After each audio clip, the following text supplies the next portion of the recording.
Pernah lihat dong lo akun-akun fast kayak gini di Twitter.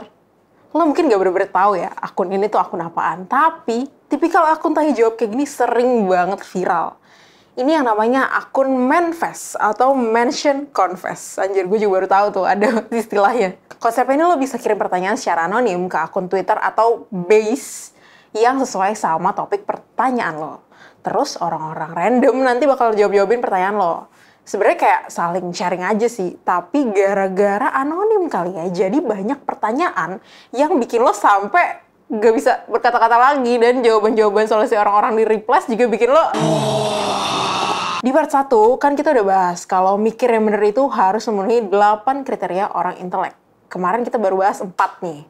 Nah, di episode kali ini kita bakal point out apa yang salah dari cara mikir orang-orang di akun-akun manifest Twitter sambil lanjutin bahas lagi gimana caranya mikir. Konsep Twitter dengan tagline What's Happening nih works banget sih menurut gue. Twitter ini lama-lama kayak dianggap jadi source of truth gitu buat macem-macem pertanyaan random orang-orang. Bahkan buat nentuin keputusan penting di hidup mereka. Salah satunya dengan cara mereka tuh nanya ke base atau manifest. Mungkin gara-gara manifest ini anonim kali ya, orang nih jadi berani buat nanya-nanyain hal yang normally mungkin mereka tuh malu buat tanyain ke tongkrongan karena terlalu bodoh gitu pertanyaannya. Kan malu bertanya sesat di jalan, Kak. Iya, iya sih, tapi gimana ya? Bukannya nggak boleh nanya, tapi kalau mikir lo itu tuh udah lebih bener, gak bakal tuh ada pertanyaan-pertanyaan kayak gini. Sebelumnya gue mau recall dulu deh. Di part 1, kita tuh kan udah bahas tentang proses thinking, speaking, dan decision yang semua manusia lakuin. Kita juga udah bahas gimana caranya dari lo dapetin informasi sampai harus take sides atau ambil keputusan, semua itu harus clear, relevan, precise, dan akurat. Nah, kriteria selanjutnya yang bakal kita bahas itu konsistensi dan logical correctness. Langsung aja kita lihat contohnya ya. Ini contoh orang yang nggak konsisten dalam berpikir alias kontradiktif. Jadi ada nih orang, send manifest ya, dia ngeluh soal peraturan di kereta. Di KRL ini gak boleh makan dan minum kan. Nah, dia cerita nih pas dia negur orangnya malah bilang, gue juga bayar di sini. Nah, jadi orang ini yang dia tegur ngerasa boleh-boleh aja makan karena dia tuh lagi nyuapin anaknya. Nah, di antara orang-orang yang pro juga nih sama peraturan di KRL, ada aja nih orang yang bilang kayak gini di replies. Pada julid banget sih. Emang sih peraturannya tuh kayak gitu. Tapi kalau anaknya emang lagi lapar banget gimana? Nah, jadi orang ini nih yang nge-reply ini, dia tuh sebenarnya setuju sama peraturannya. Tapi katanya nggak apa-apa kalau makan di kereta. Siapa tahu anaknya itu lupa makan. Nah, kalau gini caranya, bisa dong orang bilang korupsi emang nggak boleh sih. Tapi boleh aja dong bapaknya Mario Dendi ini ambil duit rakyat. Kan motornya Mario Dendi biaya maintenance-nya gede.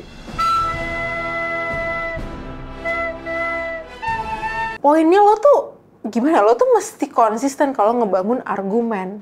Apa tuh artinya? Yang pertama, apa yang lo percaya atau hasil thinking lo itu sama kayak apa yang lo pakai buat speaking. Dan apa yang lo pakai buat speaking itu tuh juga sesuai sama decision yang lo ambil gitu. Jadi kalau kasusnya si orang tadi nih yang nge-reply, dia kan setuju nih kalau ada peraturan yang nggak boleh makan nih di KRL. Ya udah konsisten dong. Kalau lo akhirnya decide ibu-ibu itu nggak apa-apa nyuapin anaknya di KRL, mestinya dari awal lo bilangnya lo nentang peraturannya. Kalau lo mau bikin pengecualian juga nih, dasarnya tuh apa? Lo kasih tahu, argumennya harus dibangun dengan jelas.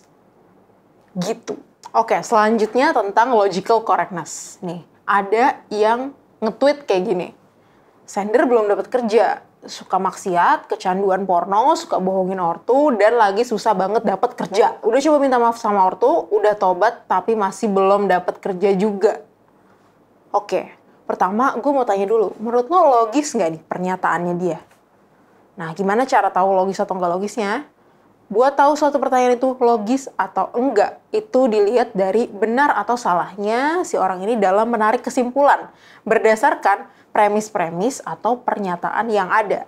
Ingat ya, logis atau nggak logis itu cuma berdasarkan premis yang ada. bukan soal dia sesuai atau enggak sama dunia nyata gitu. Nah, di tweet ini, buat cek logis atau enggaknya, yuk coba kita breakdown premis-premis si mbaknya ini ya. Dia bilang, premis 1, jika suka maksiat, maka susah dapat kerja. Di premis kedua dia bilang nih, sender suka maksiat. Kesimpulannya, sender susah dapat kerja. Betul gak? Secara logis, bener, logis nih pernyataan dia yang tadi. Kenapa? Karena ya di premis 1 dia bilang, jika suka maksiat, maka susah dapat kerja.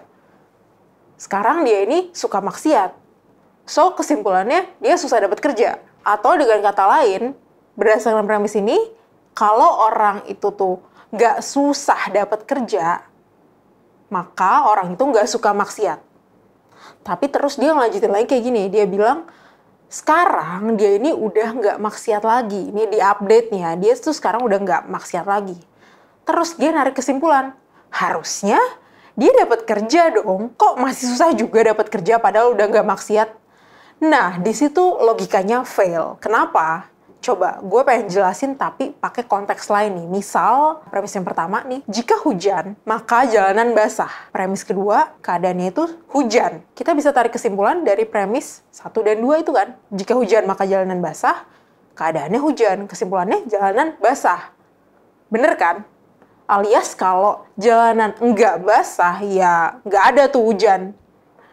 Nah, tapi kalau kayak gini gimana nih?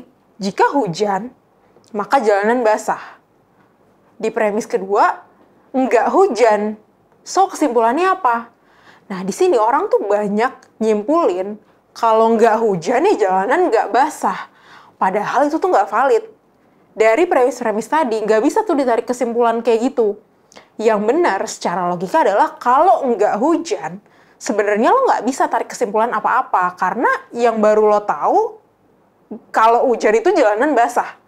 Kalau hujan, jalanan basah. Kalau nggak hujan, we don't know apa yang terjadi. We don't know apa yang terjadi kalau nggak hujan. Dan nggak necessarily jalanan pasti nggak basah gitu loh. Oke, kalau balik ke soal maksiat tadi, dia pakai premis satunya masih sama nih. Orang yang suka maksiat, maka susah dapat kerja. Premis kedua dia ganti nih, keadaannya udah update sekarang. Nih, sender ini sekarang udah nggak suka maksiat. Kesimpulan yang dia tarik, harusnya nih sender gak susah dapat kerja dong, dia bilang gitu. Sender gak susah dapat kerja. Kesimpulan ini apa? Gak valid. Kayak yang gak hujan tadi itu. Jadi kalau gak maksiat, ya kita sebenarnya tuh gak bisa langsung ngambil kesimpulan bahwa dia itu pasti gak susah dapat kerja. Karena sebenarnya kita tuh gak tahu kalau sender itu gak suka maksiat, ya apa terus yang terjadi? Kita masih belum bisa tahu kalau diambil dari premis-premis yang tadi gitu. Oke, dari situ aja sender udah gagal buat bikin kesimpulan yang valid. Kita belum ngomongin nih apakah premis yang dia buat itu isinya tepat atau enggak. Nah, terus ada nih orang yang komen dan koreksi soal si isi dari premisnya itu. Jadi dia ngecek kebenaran premisnya si sender dibandingkan ke dunia nyata. Nah, balik ke standar intelektual yang sebelumnya kita bahas. Menurut dia ini, yang reply, Mbak Im ini bilang kalau yang relevan sama susahnya seseorang dalam mendapatkan pekerjaan itu selain ibadah ada hal-hal teknis yang dia sebutin di tweetnya. Ada CV, skill, karakter, porto, experience, kemampuan bahasa asing, network, gimana, plus lo udah apply kemana aja, udah maksimal apa belum, gitu. Jadi dia tuh nge-koreksi premis satunya sender yang tadi. Jadi kan si sender bilang jika orang suka maksiat maka susah dapat kerja. Dikoreksi sama Mbak Im, jadi jika skill kurang, dan yang lain-lainnya itu kurang ya. Tapi gue di sini bilangnya skill kurang aja. Jika skill kurang, susah dapat kerja. Nah, dia ngerasa hal-hal itu tadi, itu berperan besar juga untuk bikin seseorang bisa diterima kerja. Mungkin buat orang yang anggap ibadah itu matters, ibadah juga masuk tuh ke faktor-faktor itu, yang faktor-faktor yang perlu diperbaiki. Tapi ibadah bukan satu-satunya faktor buat di-highlight, kayak yang di premisnya si sender. Nah, tapi apa yang terjadi setelah itu? Tebak apa yang terjadi? Orang malah menyerang Mbak Iim dan bilang, dia kenapa mengesampingkan ibadah?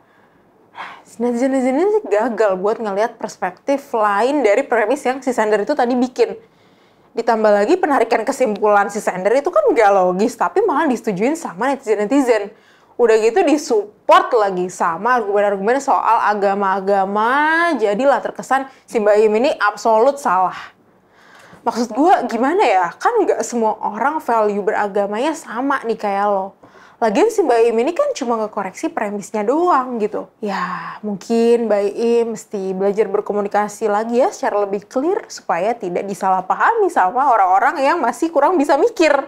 Itu kita baru bahas 2 tweet doang. Kayak yang gue bilang di awal tadi, scroll-scroll manifest, baca-bacain keributan di Twitter. Itu tuh adalah cara paling instan buat nemuin orang-orang yang kontradiktif dan yang logika-logikanya tuh gak valid. Coba lo bayangin deh, kalau aja Twitternya diisi sama orang-orang yang berpikir dengan proses thinking yang oke.